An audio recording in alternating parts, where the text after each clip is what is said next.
আউযু বিল্লাহি মিনাশ শাইতানির রাজীম।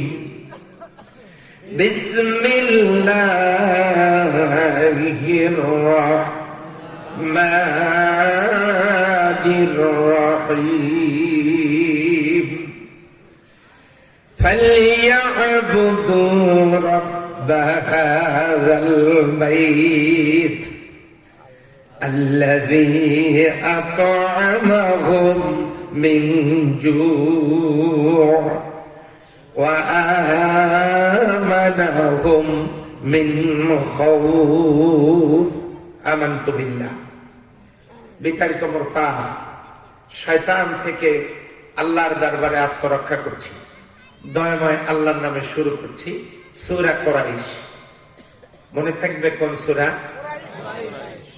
30 নম্বর পারার একেবারে শেষের দিকের একটা সূরা, সূরা কুরাইশ। নবী করিম সাল্লাল্লাহু আলাইহি ওয়াসাল্লামের মাক্কি জীবনে এই সূরাটা অবতীর্ণ।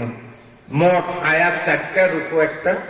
সেখান থেকে আমি আপনাদের সামনে 2টো মাত্র আয়াত তেলাওয়াত করেছি। বলেন না আলহামদুলিল্লাহ।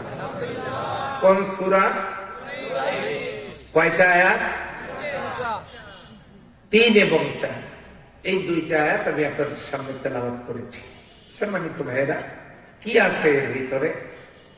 আল্লাহ সুবহানাহু ওয়া তাআলা বলছেন, ফালিয়াবুদু রাব্ব হাযাল বাইত। তারা যদি ওই বাইত, ওই বাড়ি, অর্থাৎ তারা যদি কাবার মালিকের দাসত্ব করে, কাবার মালিক যে রব, সেই রবের দাসত্ব যদি করে, কাবার মালিক কে? আল্লাহ। সেই রবের দাসত্ব যদি কেউ করে, আল্লাযী আত'আমাহুম মিন জু' ওয়া আমানাহুম মিন খাউফ, আল্লাহ তাদেরকে 2টো পুরস্কার নগদ দিবেন।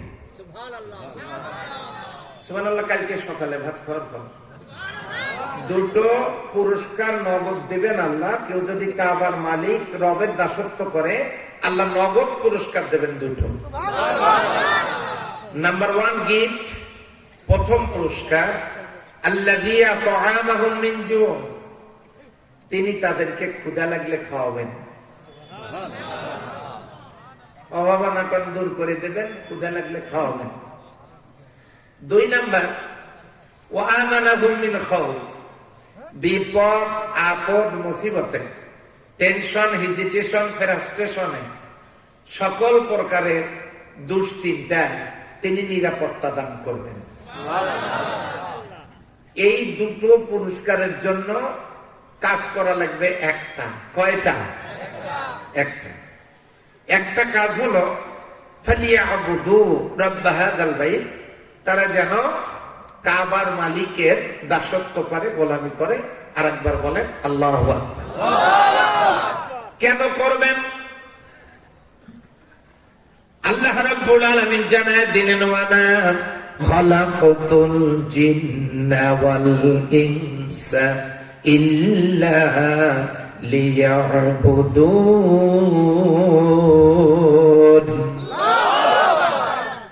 আল্লাহ তাআলা জিন এবং মানুষকে সৃষ্টি করেছেন কেবলমাত্র, শুধুমাত্র তারই গোলামি করার জন্য। চিল্লায় বলেন সুবহানাল্লাহ। ও আল্লাহর বান্দা বান্দীরা, কোন জায়গায় গোলামি করবেন এ কথাটি আল্লাহ সূরা ইয়াসিনের মধ্যে জানায় দিলেন, ওয়া আনি'বুদুনি হাযা সিরাতুম মুস্তাকিম।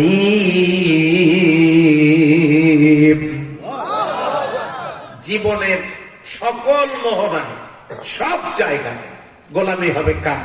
আল্লাহ। সেই আল্লাহ রাব্বুল আলামিন গোলামির জন্য যখন অর্ডার করলেন, আমরা যখন তা মেনে নিলাম, দৈনিক 48 বার সূরা ফাতিহার ভিতরে জানায় দিচ্ছি, ইয়্যাকা না'বুদু ওয়া ইয়্যাকা নাস্তাঈন। ইয়্যাকা না'বুদু, আমরা এই যে এখন তোমার ইবাদত করছি, মসজিদ থেকে বের হয়ে গিয়েও তোমার ইবাদত করব।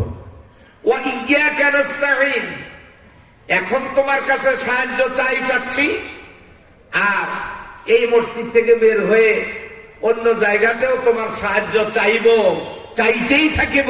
ইহদিনাস সিরাতাল মুস্তাকিম, আল্লাহ আমাদেরকে একটা সহজ সরল পথ দেখাও। জোরে বলেন সুবহানাল্লাহ। দৈনিক 48 বার আল্লাহর কাছ থেকে কি চাইলাম? আপনাদের মনোযোগ নাই। আমরা একটা সিরাতাল মুস্তাকিম চাইলাম, সোজা রাস্তা চাইলাম। কি রাস্তা চাইলাম? কার কাছ থেকে? কথা বুঝতে হবে, তাফসীর শুধু শুনলে হবে না, বুঝতে হবে।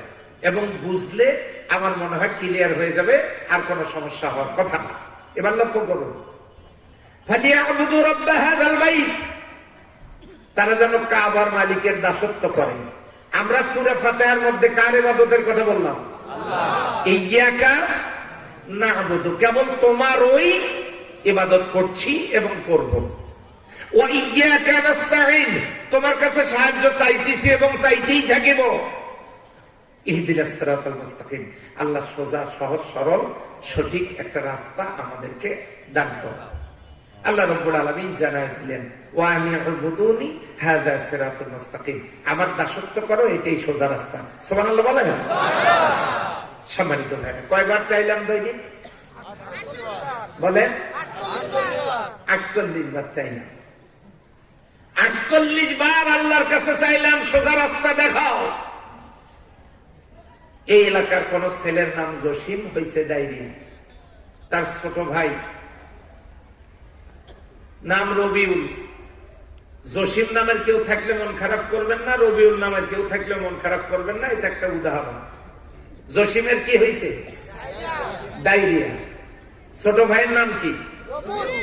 রবিউলকে ডাক দিয়ে বলছে জসিম। জসিম বলতেছে, রবিউল আর তো মনে হয় বাঁচবো না, আমার ডায়রিয়া। চেয়ারম্যান মহোদয়ের বাড়িতে ডাবের গাছ আছে। চেয়ারম্যান সাহেব, সভাপতি সাহেব নাই? নারিকেলের গাছ নাই আপনার বাড়িতে? তো ঠিকই তো আছে, মিলে গেছে। জসিম বলছে, রবিউল, চেয়ারম্যান সাহেব আমাদের 4 নং ইউনিয়ন পরিষদের সাবেক চেয়ারম্যান, নন্দিত জননেতা, তিনি তার বাড়িতে নারিকেলের গাছে ডাব আছে, তুমি সেখান থেকে ডাব নিয়ে আসো, আমি তো মনে হয় আর বাঁচবো না। রবিউল গিয়ে চেয়ারম্যান সাহেবকে বলেছে, যদি ডাব দিতেন বড় উপকার হতো, ভাই জসিমের ডায়রিয়া খুব সম্ভব বাঁচবে না। চেয়ারম্যান মহোদয় এখন বলছেন যে, ভাই তাই? যে হ্যাঁ ঠিক আছে, জয়টা লাগে নিয়ে যান। কথা বোঝেন না? এখন বলেন, চেয়ারম্যান সাহেব ডাব দিয়েছেন না দেন না? হ্যাঁ, এদিকে আওয়াজ না। দিয়েছে 1 মাস পর, তখন বললেই তো হতো। দিয়েছেন না দেন নাই? এখন লক্ষ্য করুন, চেয়ারম্যান সাহেব বলেছেন জয়টা লাগে নিয়ে যান। রবিউল কি করছে দেখেন,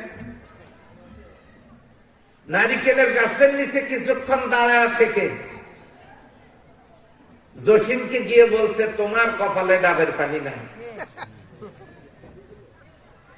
জসিম বলছে, কেন? চেয়ারম্যান সাহেবের বাড়িতে নারিকেলের গাছ আছে, ডাব আছে, কিন্তু উনি কি দেন নাই? দিলে কি হবে, তোমার কপালে ডাবের পানি নাই। এরপর জসিম বলছে, তুমি আবার যাও। রবিউল ডাবের গাছের নিচে কিছুক্ষণ দাঁড়ায় থেকে আবার জসিমকে গিয়ে বলছে, তোমার কপালে ডাবের পানি নাই। একবার গাছের নিচে, একবার জসিমের কাছে, আপ ডাউন করছে 48 বার। কথা বোঝেন না? জসিম কয়বার আপ ডাউন করলো? এই দেখেন, জসিম আপ ডাউন করছে। চেয়ারম্যান সাহেব ডাব দিচ্ছেন না দেন না?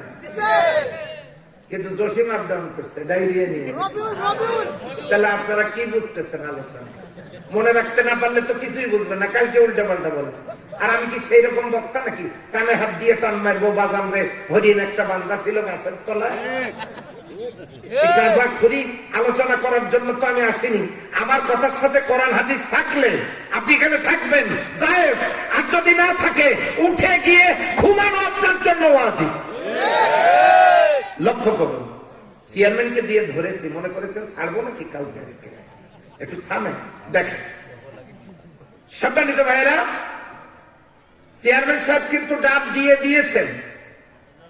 ডাব নিতে গেছে কে? রবিউল। গাছের নিচে একবার, রোগীর কাছে একবার। আপ ডাউন করেছে কয়বার? 48 বার। আচ্ছা আপনারাই বলেন তো, জসিম বেঁচে থাকে এটা কি আপনারা চান? একজন বলছেন না। জসিম বেঁচে থাকে এটা কি আপনারা চান? কিন্তু রবিউল যে কর্মসূচি গ্রহণ করেছে তাতে কি জসিম বাঁচবে? ডাবের গাছের নিচে একবার, রোগীর কাছে একবার। আপ ডাউন করে 48 বার, কিন্তু 5টা কাজ করে না। কয়টা? এক, গাছে ওঠে না, ডাব পাড়ে না, সেই ডাব কাটে না, পানি বের করে না, জসিমকে খাওয়ায় না। কাজ কয়টা? এবার মুখস্থ বলেন।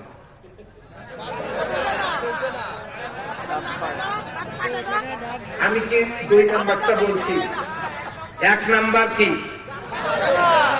2 নাম্বার, 3 নাম্বার, 4 নাম্বার, 5 নাম্বার। এই কাজ করে না কে? তার মানে রবিউল কি চায় জসিম বেঁচে থাক? আচ্ছা, এবারে বলছি, জসিমের ডায়রিয়া ভাই রবিউলকে বলল চেয়ারম্যান মহোদয়ের বাড়িতে নারিকেল গাছে ডাব আছে, নিয়ে আসো।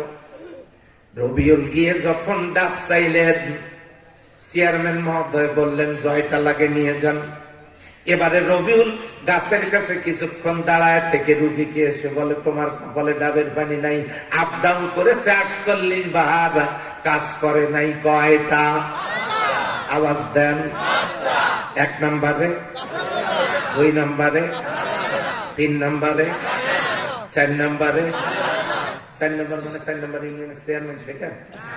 4 নাম্বারে, 5 নাম্বারে। বাস, এই 5টা কাজ না করে রবিউল শুধু আপ ডাউন করে, জসিমের ডায়রিয়ার যেমন উপকার হবে না, ঠিক তেমনি আমাদের এই সমাজটার ভিতরে সুদের ডায়রিয়া,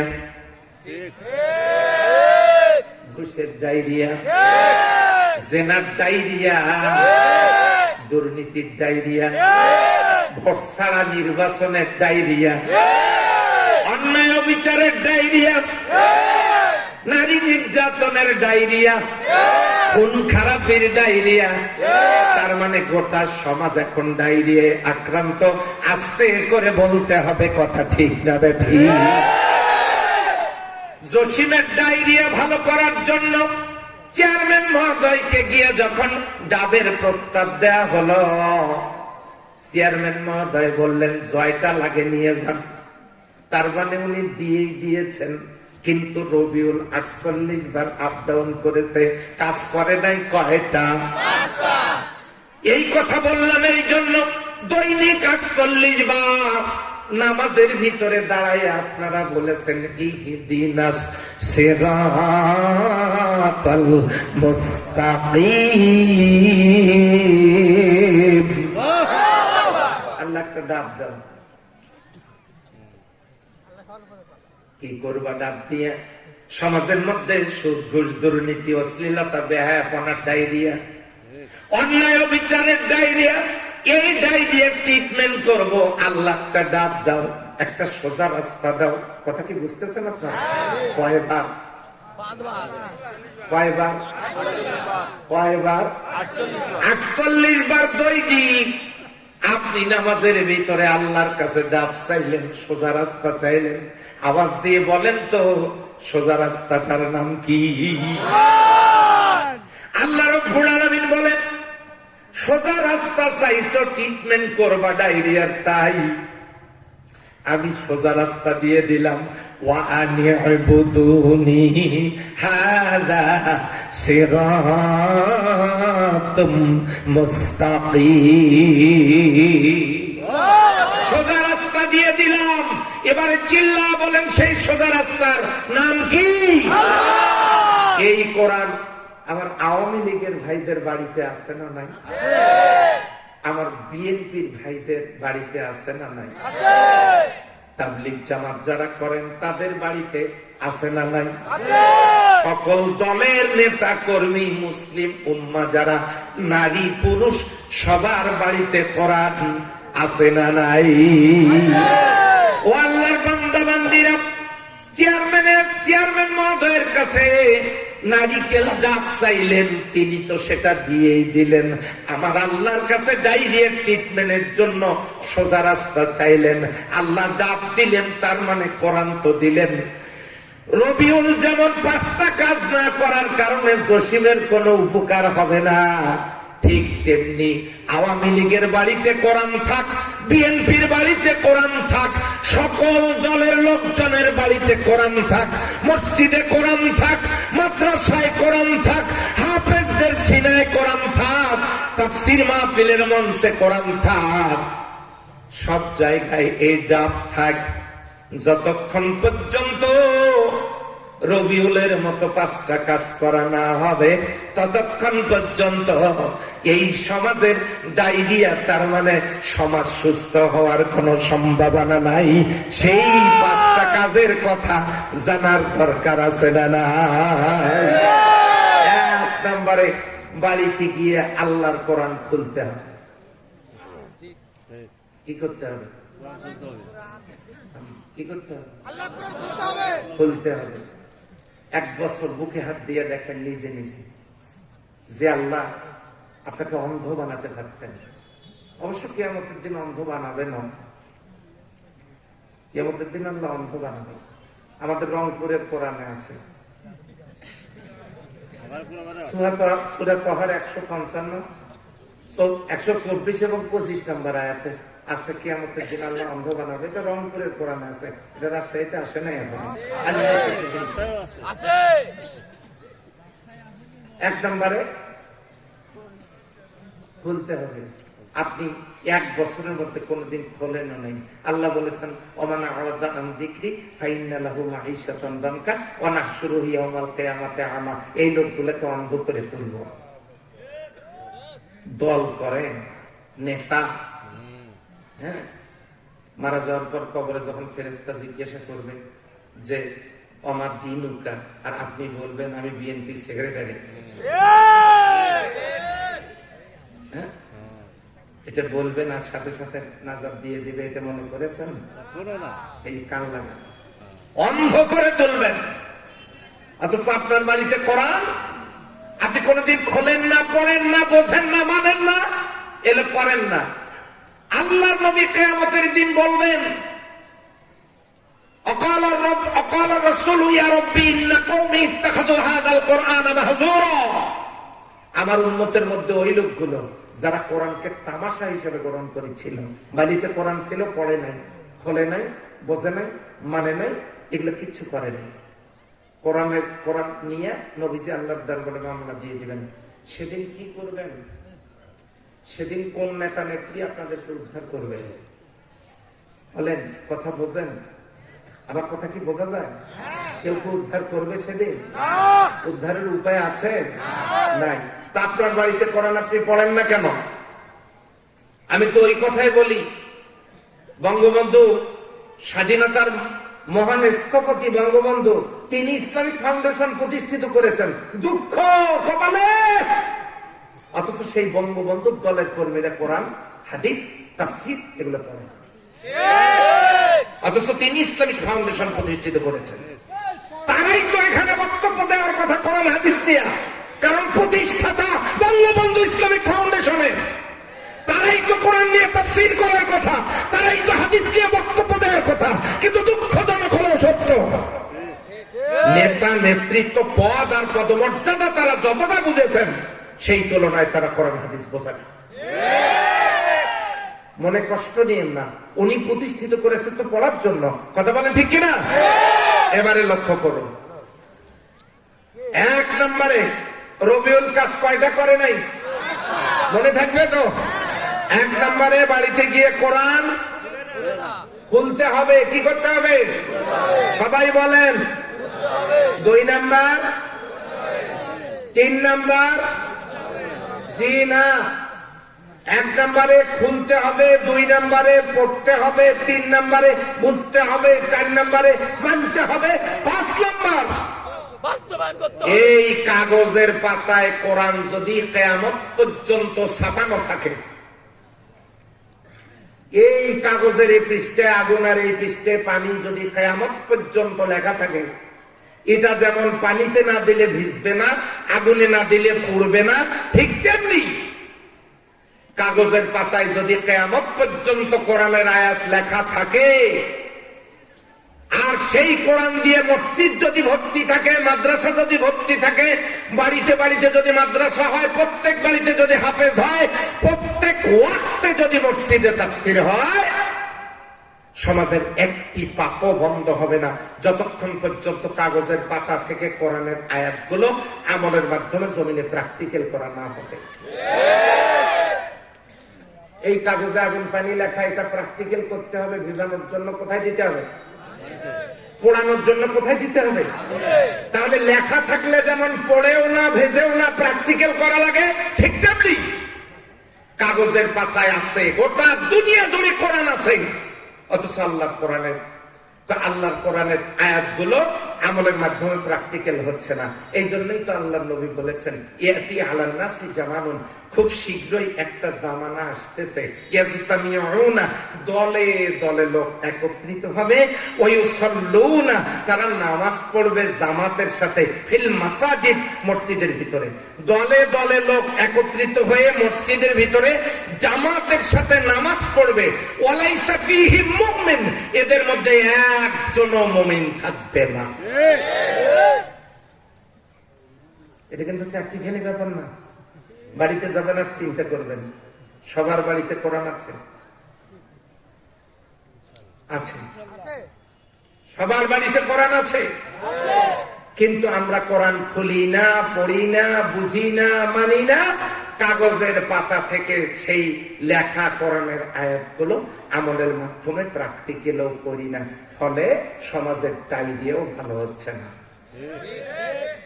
আমরা যা করতেছি সেটা কার মতো? হ্যাঁ, তাহলে রবিউলের মতো আপনারাও চাচ্ছেন জসিম মরে যা? হ্যাঁ, চাচ্ছেন, আপনারাও চাচ্ছেন এই সমাজ থেকে ইসলাম চিরতরে বিদায় নিয়ে চলে যাও। কিভাবে চাইলেন? ওই যে আপনি কোরআন খোলেন না, একদল খোলে, হাফেজারা খোলে, দ্বিতীয়ত পড়ে, 3 নম্বরে ওনারা আবার বোঝেন না, তো আল্লাহর কোরআন খুলতে হবে, পড়তে হবে, বুঝতে হবে, মানতে হবে, জমিনে কায়েম করতে হবে। কারা কারা চান্দু হাত তুলে দেখা দেয়?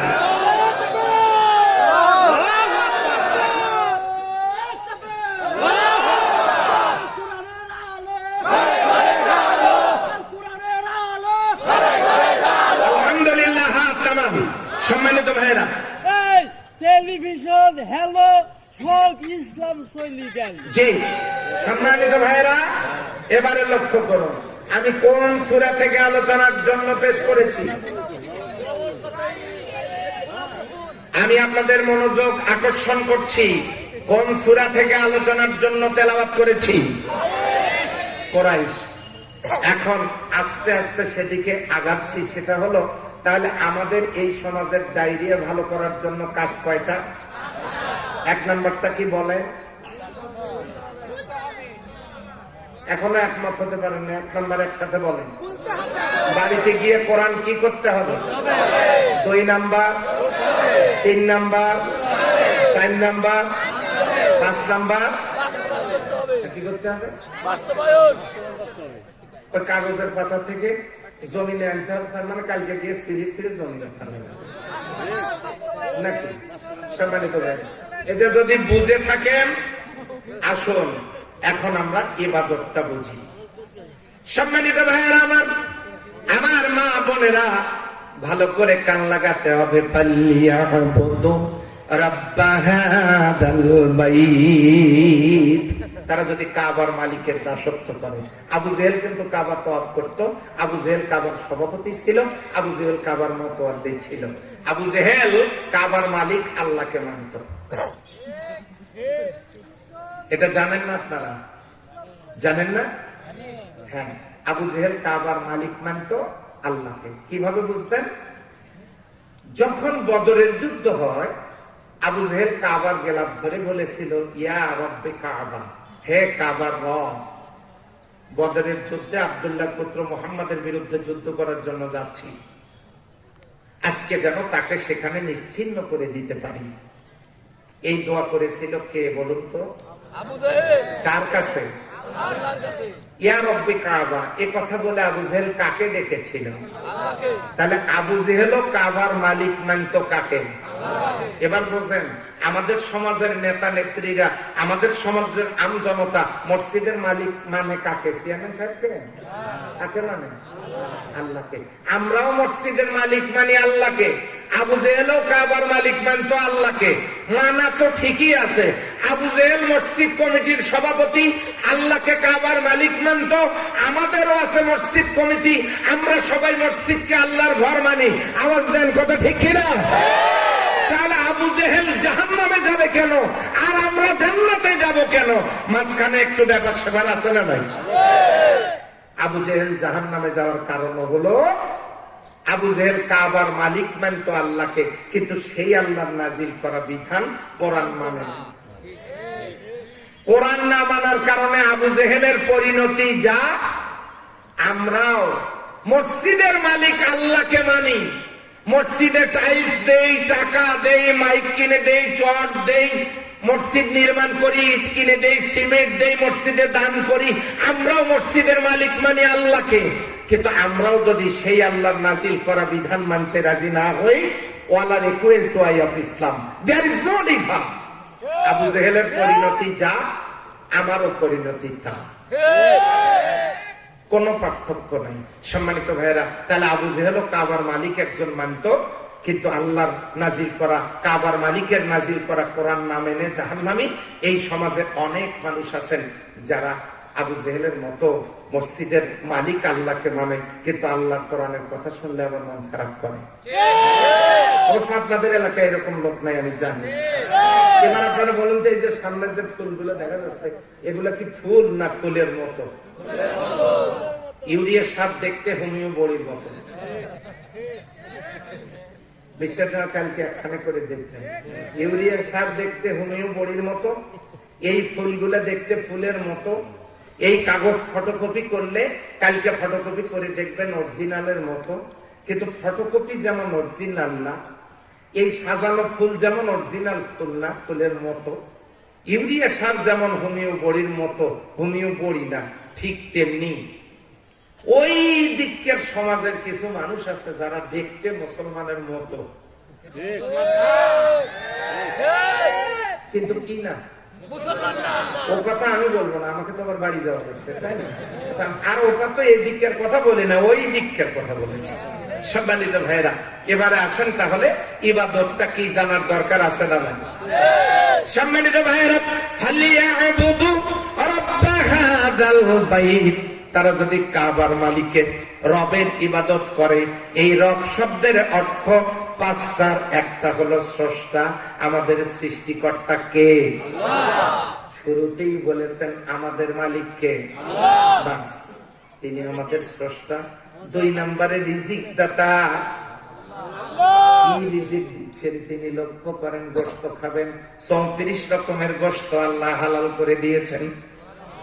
গোশত খাবেন না, মাছ খাবেন, 450 রকমের মাছ আল্লাহ হালাল করে দিয়েছেন।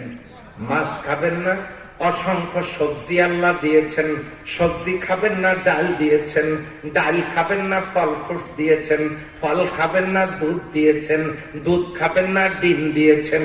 এত রকম হরেক রকমের খাবার যে আল্লাহ দিয়েছেন, আপনি যদি সব খাওয়া বন্ধ করে দেন তাহলে আল্লাহ পানি দিয়েছেন। যদি বলেন পানিও আমি খাবো না, পানির মধ্যে ভেজাল, তাহলে আল্লাহ যেন বুঝাচ্ছেন বান্দারে চেয়ারম্যান সাহেবের বাড়িতে নারিকেল গাছের মধ্যে ডাব আছে, ওই ডাবের মধ্যে তোর জন্য মিনারেল ওয়াটার আমি আল্লাহ বানায় দিয়েছি। কিয়ামত পর্যন্ত ওই মিনারেল ওয়াটারে কেউ ভেজাল ঢোকাতে পারবে না।